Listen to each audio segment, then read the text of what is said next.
Hello there, and today we're going to be reading Diary of a Wimpy Kid, Greg en France. Now, this is one of my all-time favorite fan fictions, and I hope you guys end up enjoying it as much as I do. But if you guys enjoy Wimpy Kid fan fictions and Wimpy Kid content, make sure to subscribe because I always post weekly Wimpy Kid fan fictions. So yeah, also hit the bell not to miss any content if you're already subscribing on. Support me further. So yeah, anyways, let's get straight into it with Diary of a Wimpy Kid, Greg en France. April. Well, it's finally happened. The school's been talking about this forever, and it's finally happening. The school is taking all the French students on a field trip to Paris for a week. Oh, quick disclaimer, by the way. The images in this, this image is really small, but all the other ones are normal. So yeah, I don't know why that is. Mama's super excited about this because she thinks it'll be a learning experience, not a chance to experience culture.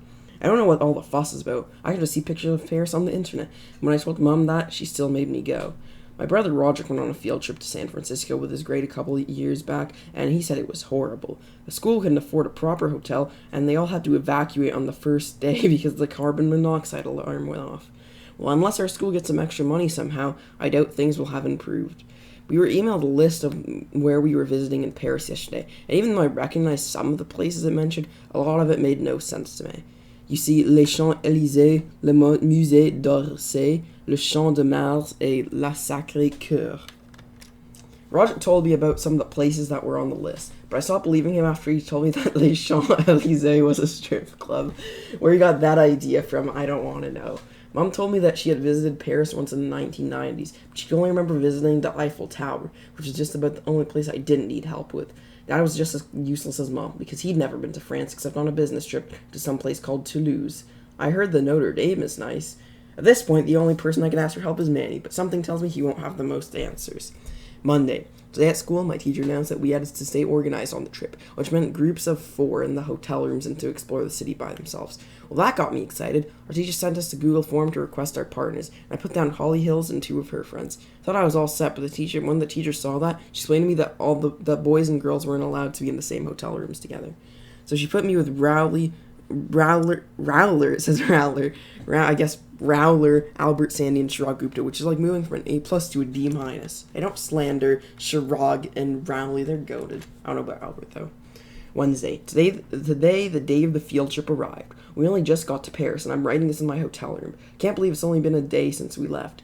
Yesterday, Mom gave me her old phone to use on the trip, which is surprising, because last time she gave me her old phone, I dropped it in the toilet. Do you think she'd learn her lesson about this? When she dropped me off at the school this morning, I looked up at the other groups, and most of them made sense. The athletic kids like Bryce were all in a group, and Holly was with a bunch of other girls. Some groups didn't really make a match, though, like Alex, Aruda, and Fragley.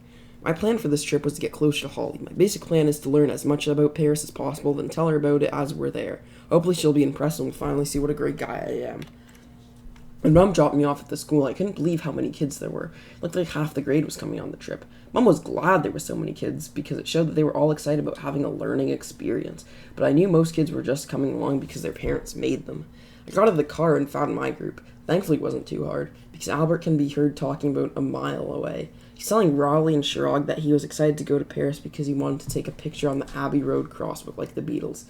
So either Albert's just an idiot or the school needs to start paying the geography teachers more.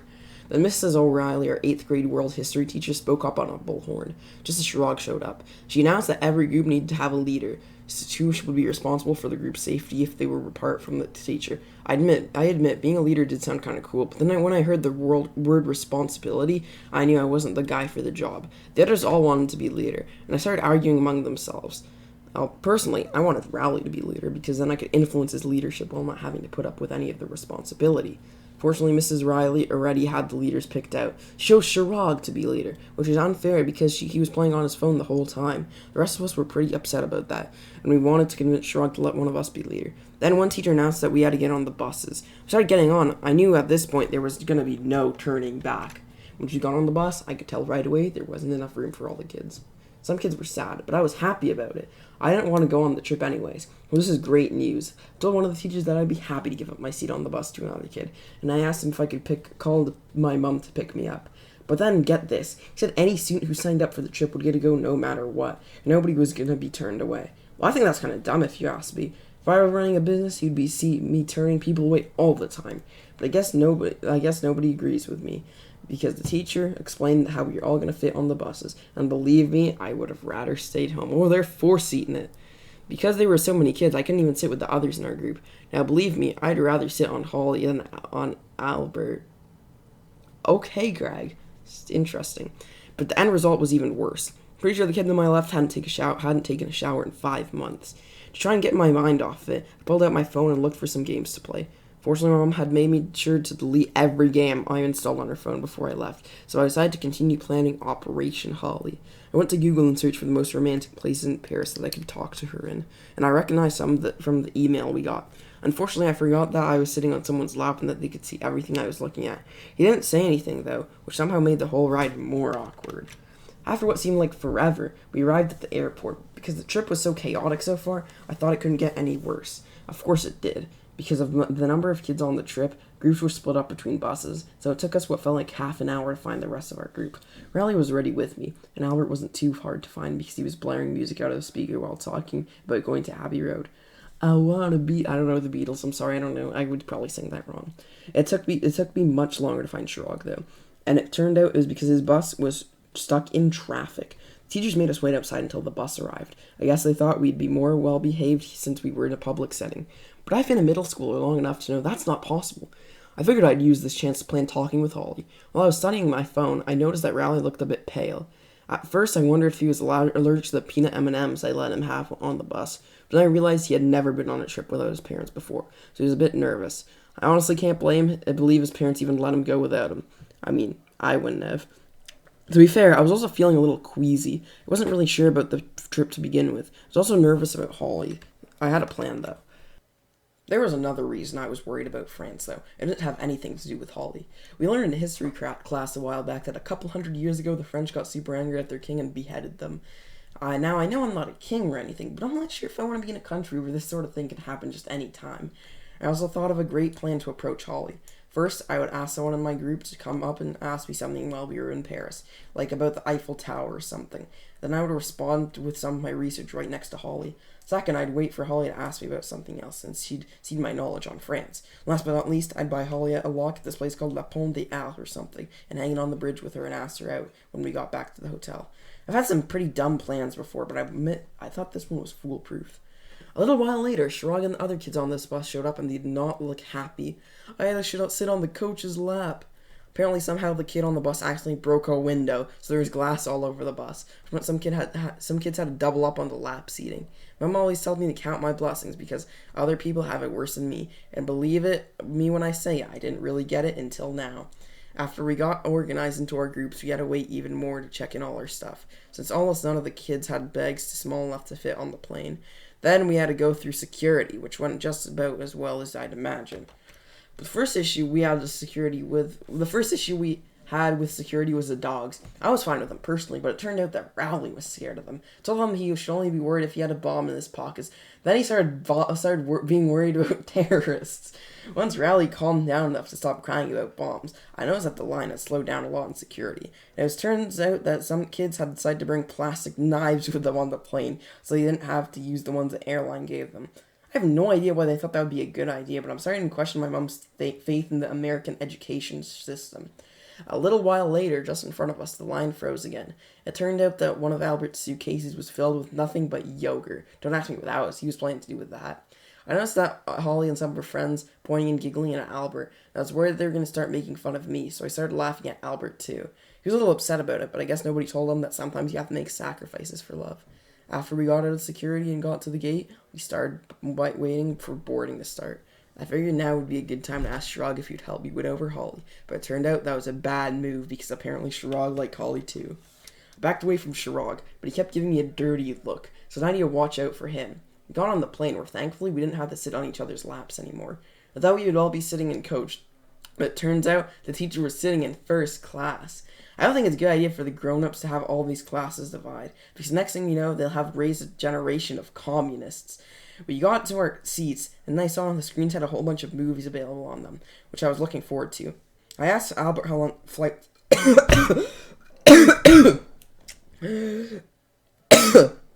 I choked on oxygen, that's my bad, guys.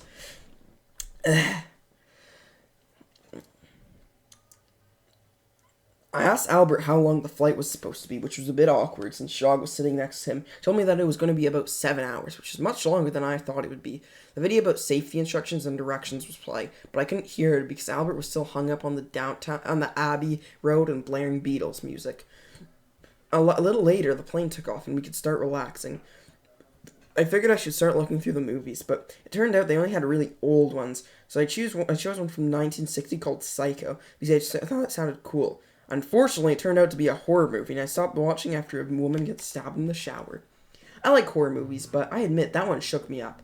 I had to go to the bathroom to clear my head, since I remembered only the fun I had on the plane with my family. Went to Isla de Corrales last winter was when I was in the bathroom. I stayed in there a bit and waited out anyone who tried to come in. But I was a bit scared too, because I kept thinking about the movie and how the main character in it was killed in the bathroom. So I nearly had a heart attack when I heard violins screeching. So thankfully it was just someone playing it on their phones. I didn't know who could have done it until I got back to my seat and saw Shirog smirking at me. I'm not too certain going to France with him anymore is a good idea anymore. I decided the best thing to do would be to go to sleep. So I closed my eyes and tried to get some rest, but unfortunately that was hard because the teachers ran out of room in first class, so one of them had to improvise and let me say, I do not think any proper field trip would have this much lap sitting in it. I didn't have that Albert decide to start watching Seinfeld with only one earbud in, and I can tell you from experience that there is nothing more annoying than hearing that blasting in your ear. What's the deal with toilet paper? Then get this. The pilot left the cabin and started talking to some kids about their experiences on the field trip and how a plane works. So I guess he was in on the whole field trip too. It makes me nervous to think what else the teachers will have planned. I kind of wish the school wouldn't have everything planned down. Believe me, I don't think that they shouldn't have a hand in planning the trip. But for once, I want something unexpected to happen because let me be honest, my expectations aren't very high. Of course, I don't think the school should let kids be in charge of the trip because I've been in middle school long enough to know that's a bad idea. Despite everything that was going on, I managed to fall asleep, but I was woken up about 10 minutes later because the whole plane started shaking. I assumed we were all about to die, so I started yelling. But it turned out that the plane was about to land, so I was the only one who was scared. Even Rowley was fine with it, but I guess he felt safer sitting in the teacher's lap. Once the plane landed, we all got our bags and started walking to the door, which took forever. Thankfully, we finally made it to the door, and let me say after that flight, nothing felt better than being outside. As we walked off the plane and onto the ground, I realized this was my first time in a foreign country. Nothing really looked different, though. So for a moment, I thought we had landed back in the U.S. We got in a crowded bus that took us to the main airport terminal. Once we entered the terminal, Mrs. O'Reilly told us about the airport, which is called Charlie the Seagull or something. Now, I don't think that's what she actually said, but I've had one too many experience with seagulls in my life. Long-haul flashbacks intensify. I tried paying attention to what the teachers were saying, but I figured if Holly saw me paying attention, she'd probably think I was a nerd or something. And believe me, after me screaming on planes, I don't need problems anymore. Of course, right at that moment, Madame Duchamp, our French teacher now, said there was going to be a test when we came back home, and it was going to count for 50% of our grade for the entire year. So now I had to pay attention. I guess the teachers don't prioritize the love lives of their students as much as they should. I guess one of the teachers noticed I wasn't listening, so she called on me to answer a question. She asked me who the airport was named after. I tried my best to remember, but I don't think she was too happy with the response. Charlie the Seagull? To be fair, I could have been listening more, but I should get some credit for remembering the gist of it. I had to start watching my step now because I don't need to deal with both Shirug and the teachers. We took our luggage and left the airport for the bus to the hotel, and while we were getting on the bus, Holly talked to me. I thought the Charlie the Seagull joke was really funny. Maybe this trip won't be that bad. Fortunately, I didn't think I had a chance to respond because she walked away just as I thought what to say, but it was a start. The only problem is that Albert and Rowley might get in my way, so I need to be careful about this. Anyway, we got on the bus and rode through the dark until we got to the city, and I have to admit, it actually looked really cool. I recognized the Eiffel Tower, and it was pretty awesome to see it in person. Of course, then Albert started laughing about what he called its phallic resemblance, whatever that means. I don't think the Eiffel Tower really looks like a penis. I mean, kind of. I mean, more like a dildo, but that would be painful, though. But for once, the view was so cool that I could tune out Albert. Eventually, we reached our hotel, which is by the river in the middle of the city. We started unloading our stuff, and the first time that day, I felt excited about exploring Paris. Oh, okay. Anyway, We were all tired, so we went to our room, which was on the 3rd floor. The rest of the night was actually pretty fun. Albert had brought his portable game console, and we played Prisoner Wizard on it for hours. We also tried watching TV, but we didn't understand a word of that. Président Macron va parler à un événement pour l'anniversaire du désastre à la Notre-Dame. Oh yeah, by the way, I speak French. I've been in French immersion for like 11 years. I know, I'm so cool. And right before we went to sleep, you'll never believe who talked to me. Chirag. Greg, I'm sorry about getting mad over Holly. Wait, hold on, sorry. Greg, I'm sorry about getting mad over Holly. I could give you some advice on what to do. Chirag apologized and said he didn't like Holly that much anyway. He actually gave me some advice, which was pretty nice of him, including some French phrases that I can't wait to try out tomorrow. And that's when he went to bed. That seems like a good spot to just throw this in. But if you guys ever catch me not doing an Indian accent for Mr. Gupta, Mrs. Gupta, or Chirag Gupta, then you have the right to dislike the video. That's always what we do here. Thursday, this morning, when I woke up, I felt pretty tired, but I couldn't remember why for some reason. I remembered some stuff, but I assumed it was all a bad dream until I opened my eyes. Apparently, the teacher decided to ask Friday for help to get the other groups out of bed, and let me tell you, it worked. Once I got out of bed and brushed my teeth, I noticed Raleigh and Albert looking over a piece of paper.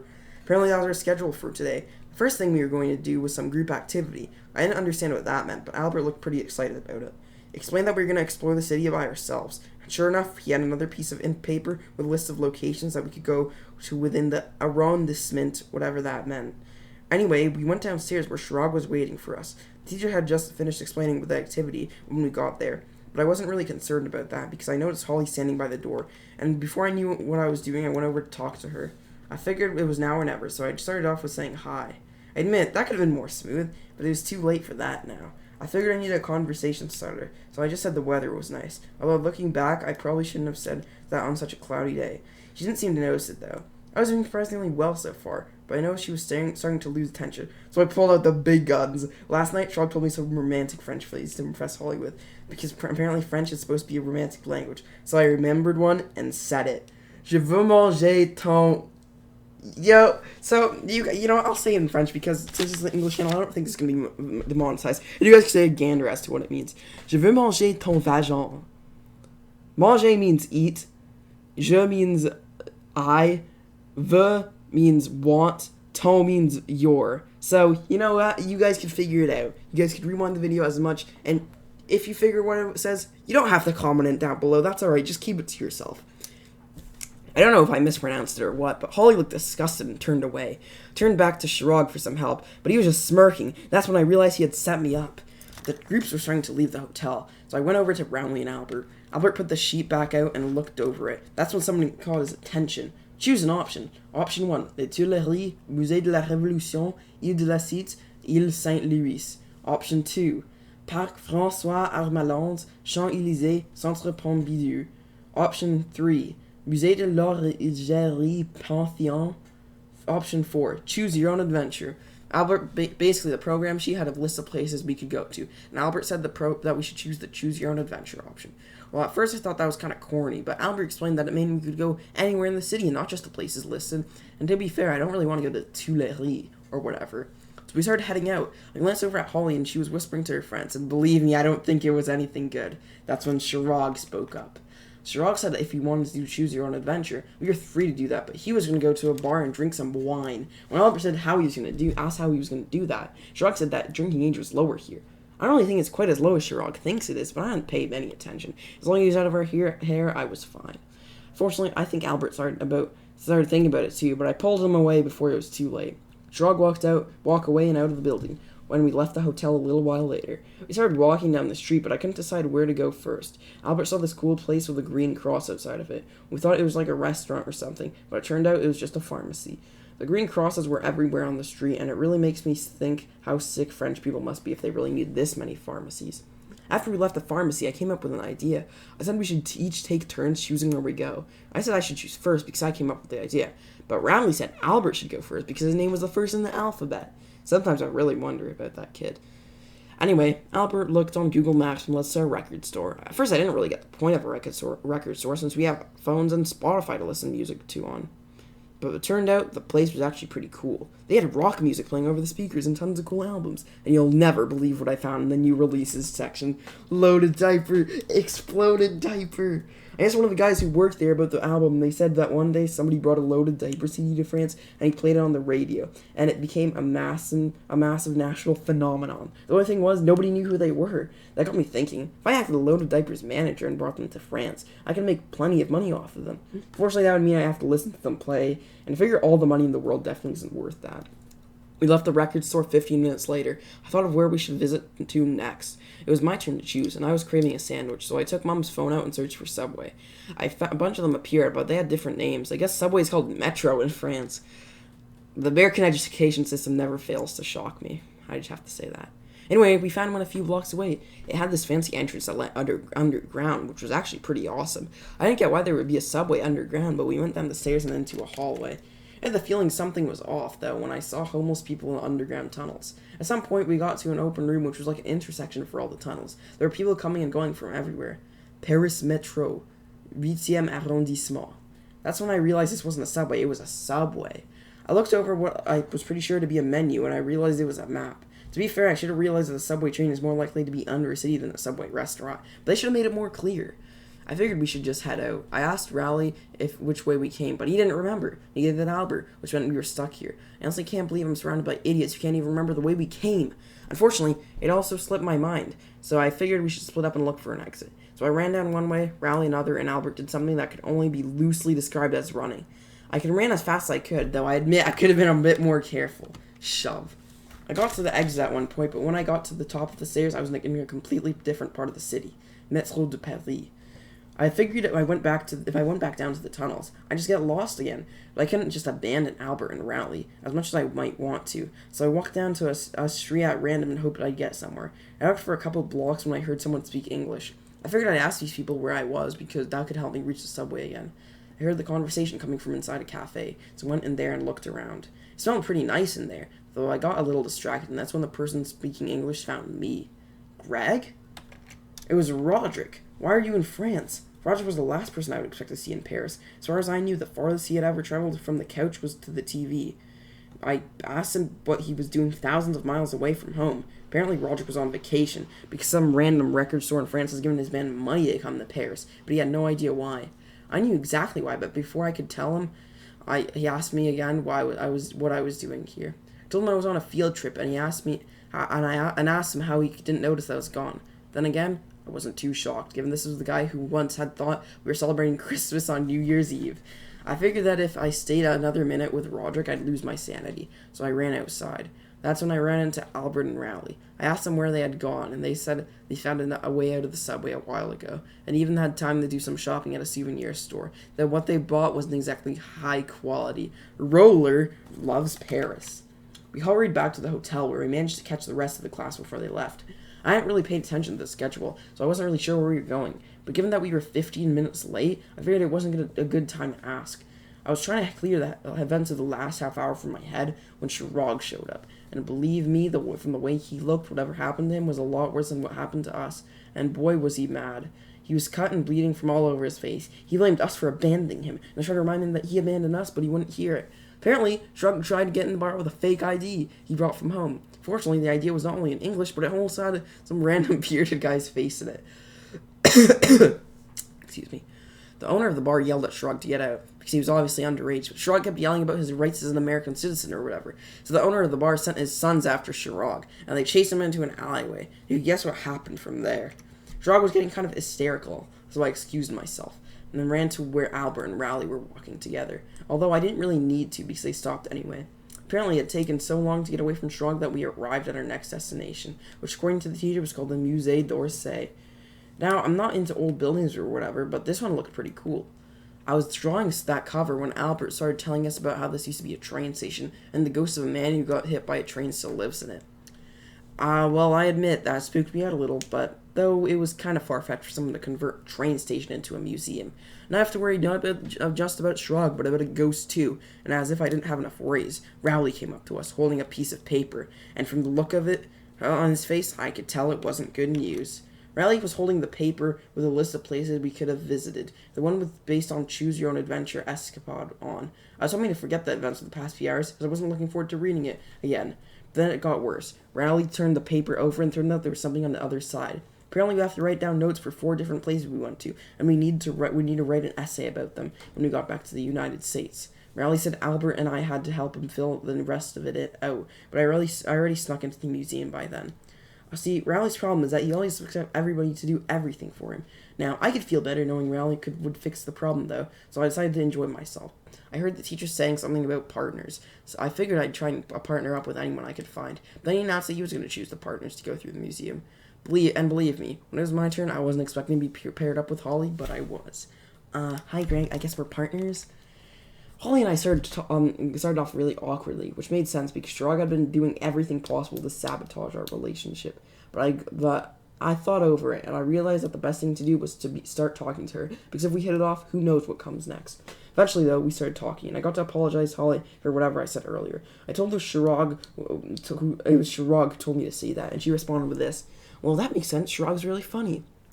I couldn't believe it. Shirag had brainwashed Holly. Now, I'm a nice guy and all, but I don't think brainwashing women is a good thing to do. So I figured here, there was only one thing I could do. Brainwash her like me.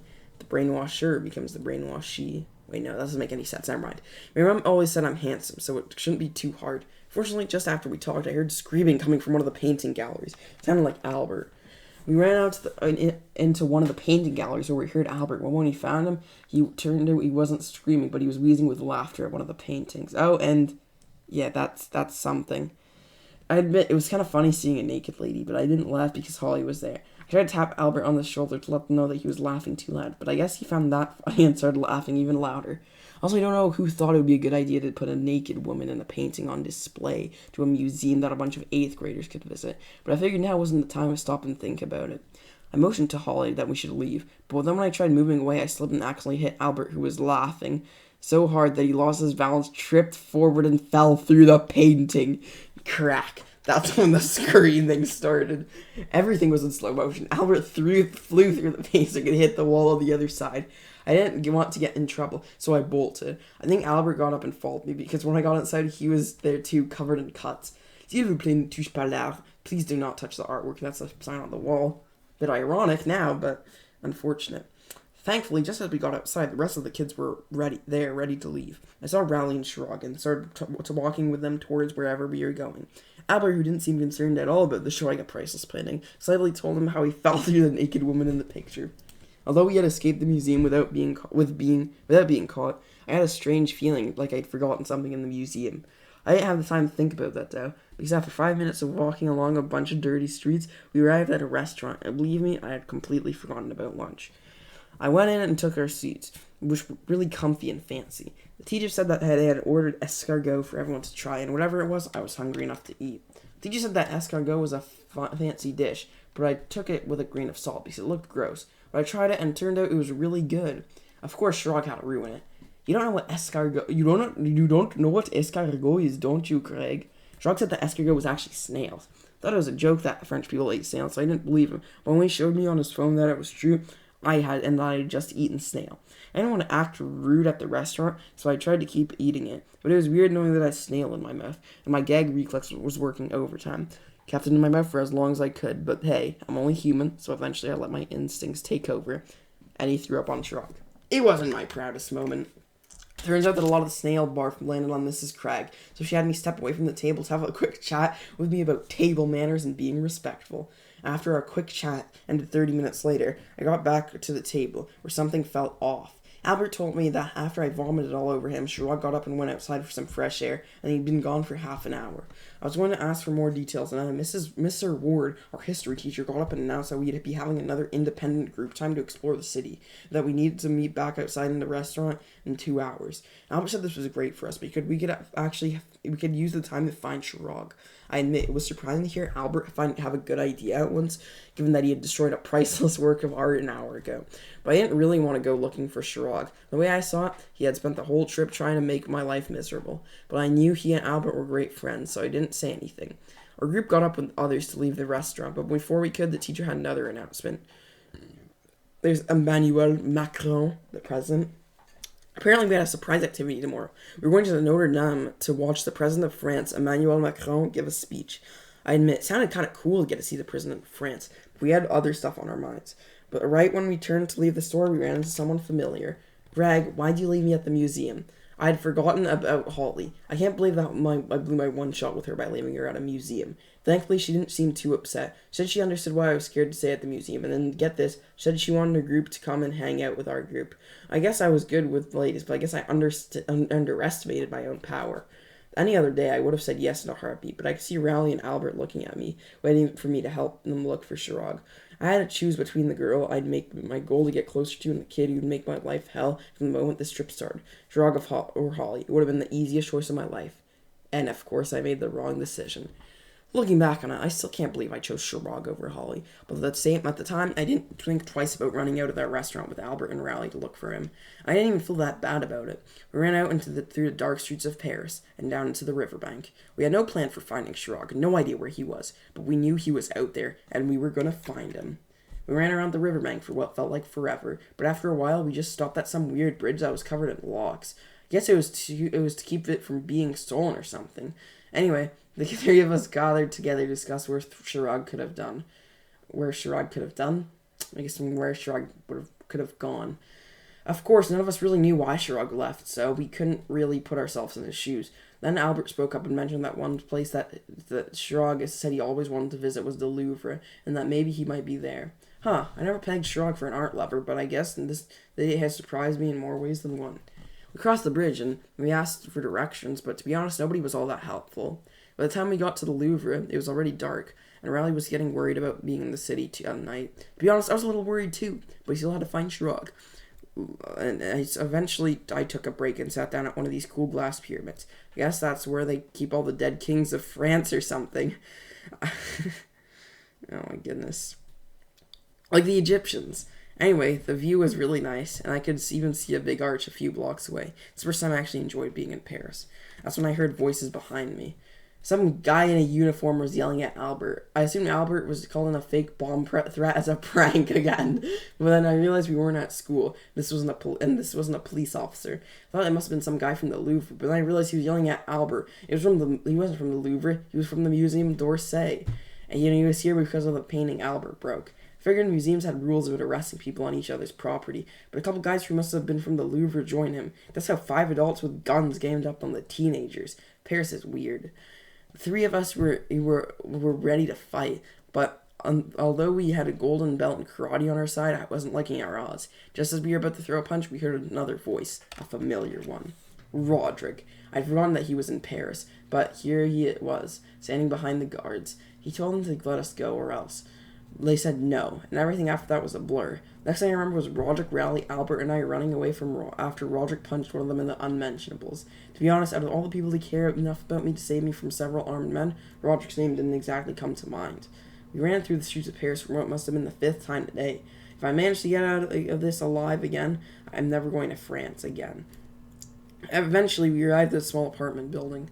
We were on a small road between a boulevard and a park. Roderick pressed some buttons near the door and we walked into the building. Roderick was bawling as usual and only stopped to ask if Raleigh was bawling as usual and only stopped to ask Roderick if he broke into this building. Figured that Roderick was staying with his old pen pal from France, but told us that he bought the apartment and was planning to turn it into a recording studio for his band. I admit, I'd miss Roderick if he moved to France, but now wasn't the time to talk about it. I figured since we outran the guards, this night couldn't possibly shock us anymore. But when we arrived at the floor of the hallway of the 3rd floor of hallway of the building that opened Roderick's door, we found the final surprise this night had in store for us. Hello? Shirag was there. I can't believe while we were running all over the city, Shirag was sitting here in Roderick's apartment the whole time. Shirag, despite what he'd gone through today, didn't look that bad. He had some band-aids on to cover his cuts, and some of his bruises were hard to see. He even had a new shirt on to replace the old one that I vomited on. Albert and Raleigh were relieved to see him, and I have to admit, so was I. Shirag talked to Albert and Raleigh for a bit, and then he came over to talk to me, and surprisingly, he wasn't angry. He told me that after I threw up the snails on him, he walked out of the restaurant and decided to take for a walk. Eventually, he got lost, and Roderick found him. Roderick took him back to his apartment, but left him here to go look for us. Once Shirag realized that we would go looking for him, then he said something I really didn't expect. I'm sorry, Greg. I was acting immaturely, Greg. The truth is, I was upset that you were getting along so well with Holly. Plus, nothing has gone well for me this entire trip. I was beaten up, vomited on. I was just having a bad time, and I took it out on you, Greg. I hope you could forgive me. I'm sorry. First, I didn't even know what to think, and I realized that Shrug and I weren't really that different. I hadn't always been too great to Shrug. I either ignored him like he was invisible or actively teased him. I guess I'm just experienced that from the other side now. I forgive you. I haven't been that great to you either. Let's agree to do better in the future. I hadn't like some children's book character, but I got my point across. We decided to agree not to bother each other again, and just work together to get through the trip. But then Roderick had gone to sleep, and Albert was asleep on the couch, with an empty yogurt carton next to him. Rowley was asleep in Roderick's spare rooms for his band, who hadn't arrived yet. I don't know where Sherrod went, but I hope I got into the bed in one of the rooms by the kitchen. It's been an eventful day, so I've been up for a while writing in here, but I guess it's time for me to go to sleep now. For once, life feels good. What could possibly go wrong? As you could tell, that's me knocking on wood.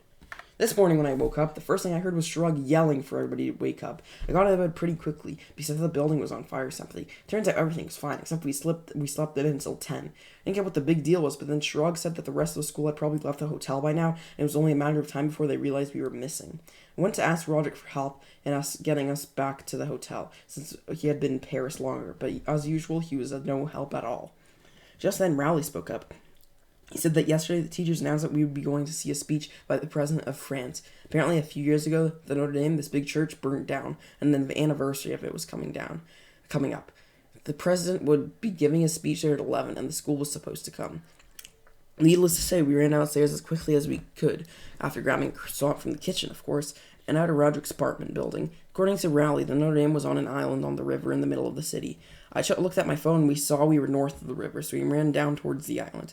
Eventually we got to a bridge that led us to the island, and we could see Notre Dame. But then somebody started yelling. I didn't see who it was at first, but I recognized them. They were guards from the museum.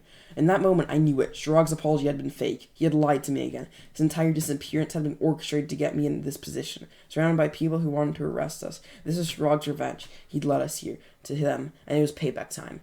Except it wasn't. Greg, run! He didn't need to tell me twice. I guess I was wrong about Shrug. While I was running away with Rowley and Albert, I saw one of the guards throwing Shrug to the ground and handcuffing him. The others was still running after us, though. I knew he couldn't outrun him forever, but I figured if we got to a more public place, we'd get somebody to help us. As we turned the corner, I saw exactly who. Emmanuel Macron. There he was in front of the Notre Dame giving a speech. In front of him was our class, a huge crowd. I could see some of our class in there. Bonjour tout le monde. Who better than to save me from the guards than the President of France? Shrug was still being handcuffed behind me, and I knew I had to save him too. My mom once taught me that there is this part of your brain that gives you extra powers when you're in danger, like in a fight or something. Believe me, in that moment there, that part of my brain must have been activated, because I ran twice as fast as I normally could. Shrug had done me a huge favor. He'd sacrificed me to fix our friendship, and I knew I'd have to do this for him. Roderick and Rowley and Albert had run off in another direction. It was all up to me. So without thinking, I ran towards the President of France at an uncontrollable speed. My mind was blank, my legs were moving, and my heart was pumping. I then made the worst choice possible. Uh-oh. Slam. May.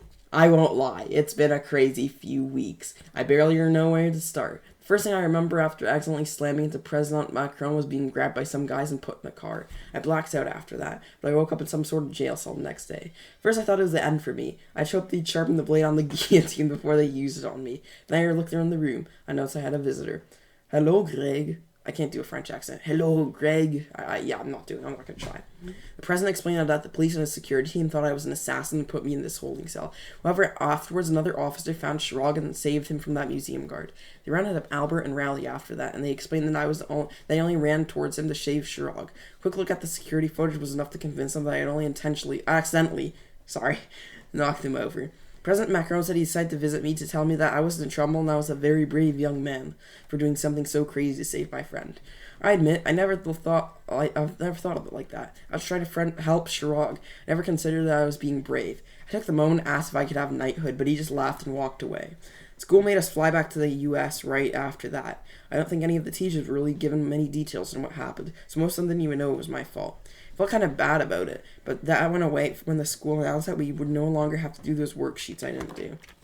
Back at home, Mom and Dad were pretty confused about why the trip ended so early, but I wasn't about to fill them in anytime soon. Mostly they just seemed glad that Roderick was out of the house. and asked me if I had seen him on our trip. Speaking of Roderick, he actually is making it big in France now. Some guy figured out he was the drummer of Loaded Diaper, and Roderick was quick to cash in on their fame there. Last I heard, he's going to do a tour of the country this summer. Qui est ready to rock? Je suis. As for Plainview, things are a bit different here too. First of all, Rowley, Shrug, and I, and even Albert hang out a lot more. I guess there's something about that experience that just gets you closer together.